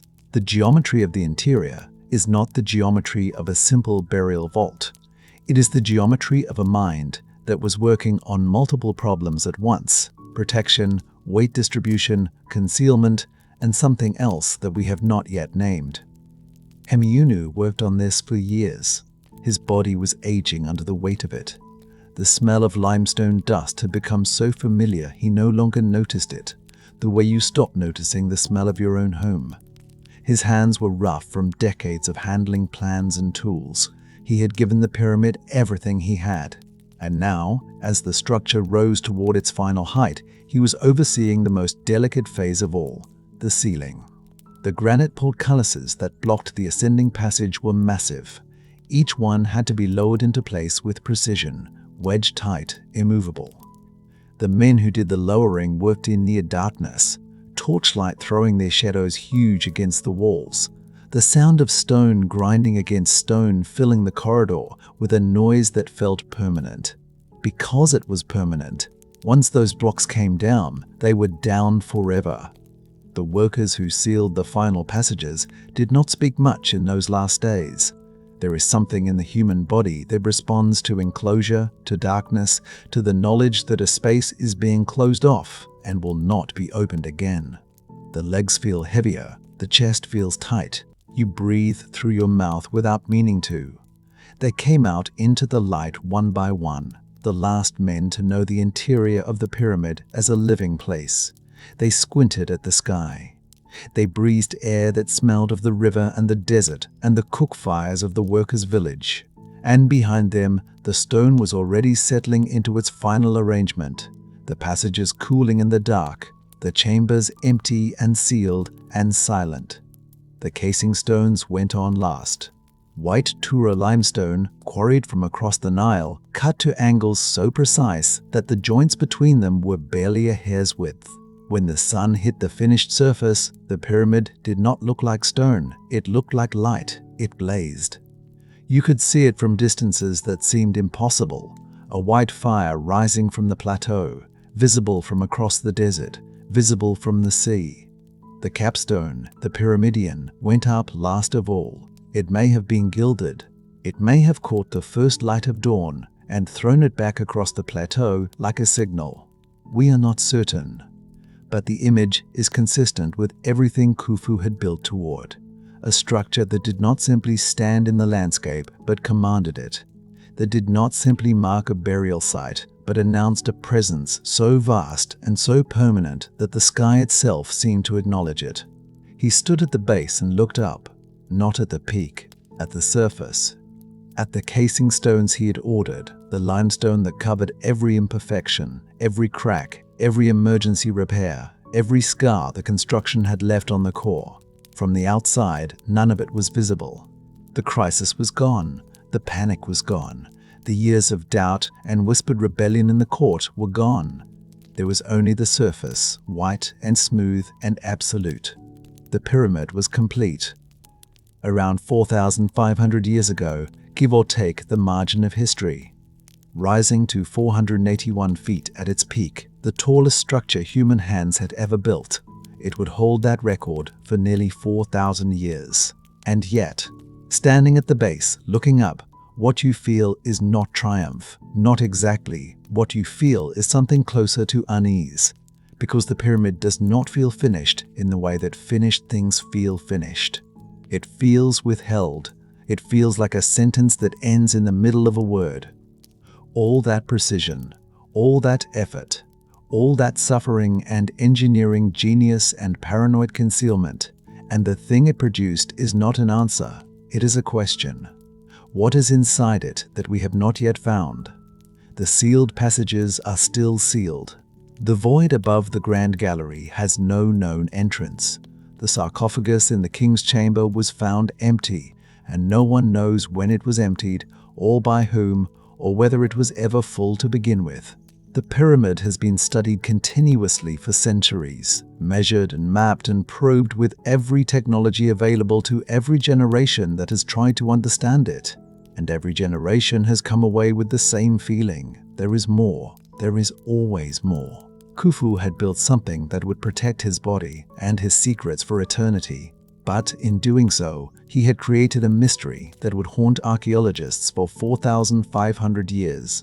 As the last workers descended from the plateau, he stood at the base of what he had made and looked at it the way you look at something that has cost you everything. He had changed Egypt. Not gradually, not incrementally, but all at once, in the span of a single reign, a single obsession. He had exhausted the treasury. He had reorganized the labor of an entire civilization around a single point on the Giza plateau. He had driven his court to the edge of rebellion and his engineers to the edge of what human knowledge could accomplish. He had built false passages and sealed chambers and stacked granite slabs above a burial room to distribute a weight that had nearly brought the whole structure down. And somehow, standing at the base of the finished thing, looking up at the white limestone blazing in the Egyptian sun, the scale of what had been accomplished was not pride, not relief, something quieter than either of those, something that had no name in the language of the living. He had built something that was supposed to outlast everything. The dynasty would end. The priests would forget his name. The empire would fracture and reform and fracture again. The gods themselves might pass out of memory. But the pyramid would stand. It would stand because he had refused to let it fall. because Hemiunu had been brilliant enough to save it, because thousands of men had gone back into cracked stone and kept working, because paranoia had been built into the architecture itself, because every decision made in fear or desperation or genius had somehow added up to this. 481 feet of limestone and granite, and sealed darkness and unanswered questions, rising from the desert floor into a sky that had seen everything and forgotten most of it. It had been worth it. Whether Khufu believed that completely, whether any part of him weighed the cost and found the scales even, we cannot know. He looked at the pyramid. He said nothing that was recorded. And the sun moved across the plateau the way it always had, indifferent to pharaohs and stones and the distance between what men intend and what they leave behind. The pyramid was finished, and that was the problem. For more than 2 decades, every waking hour had bent toward a single purpose. Every decision, every resource, every argument with priests and nobles and engineers had fed the same fire. Now the fire was out. The structure stood complete on the Giza plateau, blazing white in the morning sun, and Khufu had nothing left to build. What he had left was the bill. Egypt's treasury was not merely depleted. It had been hollowed out the way a flood hollows out a riverbank, slowly at first, then all at once. The stone, the copper tools, the sledges and ropes and oil for the lamps burning inside the tunnels, the bread and beer and onions that had fed tens of thousands of workers across more than 26 years. All of it had to come from somewhere. All of it had come from Egypt. The nobles knew it. They had watched the granaries empty and the ledgers fill with debt, and they had said nothing while the pyramid was rising because there was no safe moment to speak. Now the pyramid had stopped rising. Now they spoke. They wanted land. They wanted titles. They wanted the kind of permanent, tangible power that could not be dissolved by the next king's whim. The men who had funded this obsession, who had managed the logistics and absorbed the losses and kept their mouths shut through the worst years, were presenting their accounts. And the accounts were very long. Khufu had spent a lifetime being the most powerful man in the world. Now he sat in rooms with men who were reminding him, carefully, diplomatically, but unmistakably, that power has a price. That even a god-king pays his debts eventually. The priests were quieter about it, but louder in a different way. Some of them whispered, in the way that priests whisper things they want heard without being caught saying them, that the pyramid had been a test. That Khufu's singular obsession with his own immortality had drawn him away from the gods rather than toward them. That a man who builds a monument to himself is not a man who trusts the divine order to carry him through death. That hubris dressed in limestone is still hubris. Whether Khufu heard these whispers, whether they reached him in the way that whispers always eventually reach kings, we can only guess. But he was aging. You could see it. The man who had stood at the base of the finished pyramid and felt something without a name was not the same man who had begun it. His body carried the years the way the stone carried the weight, visibly, heavily, each layer adding to the load. He moved through his final years in a kingdom that was quieter than it had once been. Not peaceful, quiet. There is a difference. Peace is a settled thing. This quiet had the texture of exhaustion, of a people who had given everything and were now resting not because they were content, but because they had nothing left to spend. The smell of incense moved through the palace corridors, thick and sweet and slightly suffocating, the way religious ceremony always smells when it is being performed with great urgency. Rituals were conducted inside the completed pyramid. Priests moved through the passages that Hemiunu had designed, through the ascending corridors and into the grand gallery, their sandals soft on the polished stone, their voices low and precise. The king's chamber waited at the heart of it, empty for now, the granite sarcophagus sitting in the dark like a question that had not yet been answered. These were not performances. They were preparations. The ceremonies conducted inside the pyramid in Khufu's final years were the beginning of the process of making the structure sacred in the way it needed to be sacred, not just architecturally complete, but spiritually activated, ready to do what it had been built to do. To carry a king through death and into whatever waited on the other side.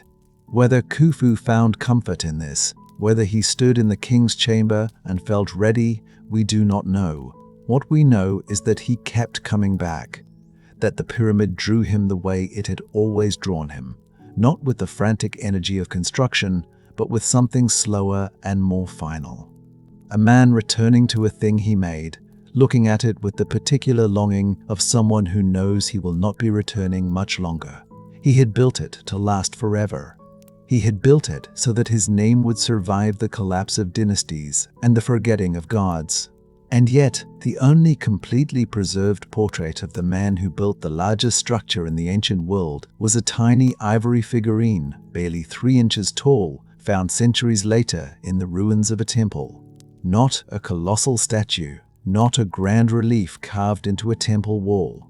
A small, fragile object, small enough to hold in one hand. Think about that. The man who moved 2.5 million stone blocks left behind an image of himself that fits in your palm. The scale of what he built made the scale of what survived him almost unbearable by comparison. The kingdom he had transformed was restless in ways that would not resolve quickly. The nobles who had been granted land and titles to quiet their demands were now a different kind of problem. Powerful in ways that were harder to control, embedded in the structure of Egyptian governance in ways that his successors would spend generations managing. The working classes who had built the pyramid, who had been fed and housed and treated with a kind of organized dignity unusual for the ancient world, were returning to their ordinary lives. But ordinary life after 26 years of extraordinary purpose is its own kind of grief. Egypt was not broken. The old kingdom would continue for centuries after Khufu. But something had shifted. The treasury would recover slowly. The nobles would be managed imperfectly. The priests would find their footing again in a world where the pyramid stood as proof that Khufu had either been blessed by the gods or had bent the gods' plans to his own will, and the difference between those two things was the kind of theological argument that never fully resolves. What would not recover, what could not be rebuilt, was the particular recklessness of Khufu's ambition. He had pushed Egyptian civilization to the absolute edge of what it could do. He had found out exactly where that edge was by nearly going over it. And in doing so, he had made it impossible for anyone who came after him to pretend the edge did not exist. His son would know this. His son would build his own pyramid on the same plateau, would stand it at a slightly higher elevation so that it appeared from a distance to match his father's, would add a sphinx to the complex, would rule with the confidence of a man who had inherited something enormous. But Khufu's pyramid was smaller, not much smaller, but smaller. The decision was made before the first stone was laid. There are decisions that look like practical choices and are actually admissions.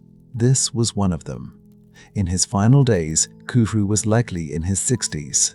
In a time when most men did not reach 50, this was a life that had gone long.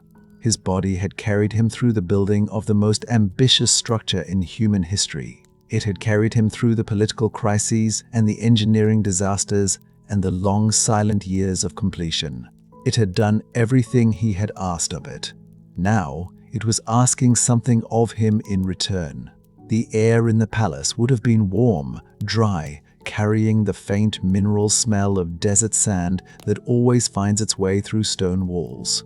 The sounds of the court continued around him, the footsteps of servants, the low voices of priests, the distant rhythm of daily life in a civilization that had been running for 1,000 years before him and would run for 1,000 years after. He had been a part of it. He had changed it. He had left a mark on it so large that no one standing anywhere near it could take in its full shape. He closed his eyes. He did not open them again. When Khufu died, likely in his 60s, an old age for the time, they carried his body into the darkness of the king's chamber. The passage was narrow, and the air inside was still and cold, the cold of deep stone that no sun has ever warmed. The priests moved carefully, deliberately, performing each step of the burial ritual with the precision that centuries of practice had made automatic. The granite sarcophagus received him. The granite portcullises dropped into place, one after another, sealing the passages behind the procession as it withdrew. They left him there, in the heart of his impossible monument, alone with eternity. His son Khafre inherited not just a throne, but a kingdom transformed by his father's vision. A kingdom that had been pushed to the edge of its capacity and had held. A kingdom with depleted coffers and newly powerful nobles, and a theological debate still humming in the temple corridors. And a pyramid on the plateau that made every other structure in the world look like something built by people who were not quite trying. Khafre would build his own pyramid. A little smaller, a little less obsessive. He would add the Sphinx, that vast limestone face looking out across the desert with an expression that no one has ever agreed on. He would rule, and build, and die, and be buried. The dynasty would continue. But Egypt would never again attempt what Khufu had attempted. The scale of it, the cost of it, the sheer unrepeatable audacity of it had closed a door that no one would open again. The age of unlimited pyramid ambition was over. It had lasted exactly one reign. It had produced exactly one structure. And that structure is still standing. 4,500 years later, the Great Pyramid of Giza still stands. Every temple his contemporaries raised has crumbled. Every palace has collapsed into rubble. Every lesser monument has surrendered to wind and time and the slow, patient work of sand. His alone remains. Still the most massive stone structure ever built by human hands. Still geometrically perfect to within inches. Still aligned to the cardinal directions with an accuracy that should not have been possible with ramps and ropes and copper tools. Think about what that means. Every civilization that rose after Khufu has fallen. The Greeks who named the pyramid one of the 7 wonders of the ancient world, gone. The Romans who stood before it and craned their necks back in silence, gone. The medieval empires that stripped the outer casing stones to build their own cities, gone. And yet the thing they all marveled at, the thing they all helped themselves to, the thing they all tried to make sense of, it is still here. Still standing on the plateau above the Nile, still catching the light at dawn in a way that stops people mid-breath. He built it around 2600 BC, over roughly 26 years. And it has been standing for 4,500 years since. That is not a fact you absorb easily. You have to sit with it. You have to let it work on you. When archaeologists began studying the pyramid in earnest, what they found was not the work of slaves driven by fear. It was not the product of mystical knowledge lost to time. What they found was something in many ways more astonishing. It was the product of organized human genius. Of planning so meticulous, it still defies casual explanation. The workers who built it lived in a proper village on the plateau. They had bakers and brewers and doctors. They ate well, by ancient standards. They were paid. When they were injured, which they were, their bones show evidence of medical care, of surgeries performed and healed. These were not broken men. They were skilled laborers who understood exactly what they were building and who gave decades of their lives to building it. The pyramid rose from a base of nearly 230 meters on each side. It originally stood 146 meters tall. That is almost 500 feet of pure stone, lifted block by human muscle and ancient ingenuity, using ramps and levers and the accumulated wisdom of generations of builders. About 2.5 million blocks of limestone and granite went into its construction.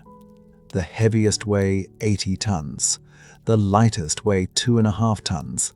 There is no such thing as a light block in the Great Pyramid, and they fit together with a precision that modern engineers still find remarkable. The gaps between the stones are so small you cannot slide a piece of paper between them. The 4 sides of the base differ in length by less than 8 centimeters. The corners are almost perfect right angles. The alignment to true north is off by less than 1/10 of a degree. These are not the tolerances of a civilization fumbling in the dark. These are the tolerances of people who would solve problems that most of us will never have to think about. How did they do it? With ramps, with sleds, with rope and water and sweat and sheer collective will. With a surveying capability that used the stars and the movement of shadow in ways we are still working to fully reconstruct. They used tools made of copper and wood and stone. They had no iron, no steel, no wheels in any meaningful construction sense, no cranes, no computers, no GPS, just human minds working together at a scale that had never been attempted before and has never been matched since. That is the thing that gets you when you stand before it, not the size. You can see pictures of the size. What you cannot prepare for is the feeling of standing at the base and looking up and understanding, in your chest rather than your head, that other human beings made this. People with the same hands you have, the same fears, the same desire to leave something behind. The air around the plateau carries the fine grit of desert sand. It settles on your lips. It gets into the creases of your clothes. The sun in that part of Egypt is not gentle. It is direct and total and ancient feeling. The same sun that beat down on the men who dragged those blocks into place. You stand there, and the scale of it presses on you like a physical weight. And somewhere underneath that weight is a question. Was it worth it? The other 6 wonders of the ancient world are gone. The Hanging Gardens of Babylon, if they ever existed at all. The statue of Zeus at Olympia. The temple of Artemis at Ephesus. The mausoleum at Halicarnassus. The Colossus of Rhodes. The lighthouse of Alexandria. All of them described, admired, and then lost. Swallowed by earthquakes and fires and wars and the ordinary entropy of things built by human hands. Only this one survived. Only this one, the oldest of them all, built by a man who died more than 4,000 years before the list was even compiled, still stands to be seen and touched and argued over. There is something almost cruel about that. All those other builders, all that other effort, all those other visions, gone. And Khufu's pile of stone, his obsessive, unrepeatable gamble, still here. The Greek historian Herodotus visited the pyramid roughly 2,000 years after it was built and wrote about it with barely contained awe. He got many of the details wrong. He reported things about the construction that we now know are inaccurate, but his awe was genuine. You can feel it through the centuries of translation. He stood where you might stand today and felt what you would feel. That the thing in front of him was not quite possible, and yet there it was. What was Khufu trying to do? The official answer is theological. He was building a machine for resurrection, a vessel that would carry his soul upward to join Ra in the eternal sky. The pyramid's internal passages align with specific stars. The king's chamber sits at the precise heart of the structure, surrounded by granite that had been quarried and transported from Aswan hundreds of miles away, because granite was sacred and only the best would do. The whole structure was a religious instrument, a ladder made of stone. But there is another answer, one that does not contradict the first but sits alongside it. He was afraid of being forgotten. He had watched his father Sneferu build 3 pyramids. He had grown up inside a tradition that said a pharaoh's afterlife depended on being remembered, on having his name spoken, on having offerings made at his tomb for generations to come. The religious and the personal were not separate for him. They were the same thing. He wanted to live forever in the eyes of his gods. He also wanted to live forever in the memory of his people. And so he built something that could not be ignored. The only confirmed portrait we have of Khufu today is a small ivory figurine. It stands about 7.5 centimeters tall. That is roughly 3 inches. The man who commanded the building of the largest stone structure in human history left behind exactly one confirmed image of his face, and it fits in the palm of your hand. His pyramid is visible from space. His portrait fits in your pocket. There is something in that contrast that feels like a lesson, though it is hard to say exactly what the lesson is. His name survived, but barely. For most of recorded history, he was known primarily as Cups, the Greek version of his name. The civilization he ruled, the language he spoke, the prayers he said each morning before the sun rose, all of it was lost for centuries, buried under sand and silence, waiting for someone to find the key that would unlock the hieroglyphs and give Egypt its voice back. When that key came, in the 19th century, the words carved into 1,000 temple walls began to speak again. And among those words, his name, Khufu, the second pharaoh of the 4th dynasty, the man who built the impossible thing on the plateau. He wanted to be remembered. He is remembered, but not in the way he imagined. He is not remembered as a god-king whose soul blazes across the heavens with Ra. He is remembered as a builder, as the man who looked at a limestone plateau above the Nile and decided to change the shape of the horizon. He is remembered the way all great obsessives are remembered, not for what they believed about themselves, but for what they made.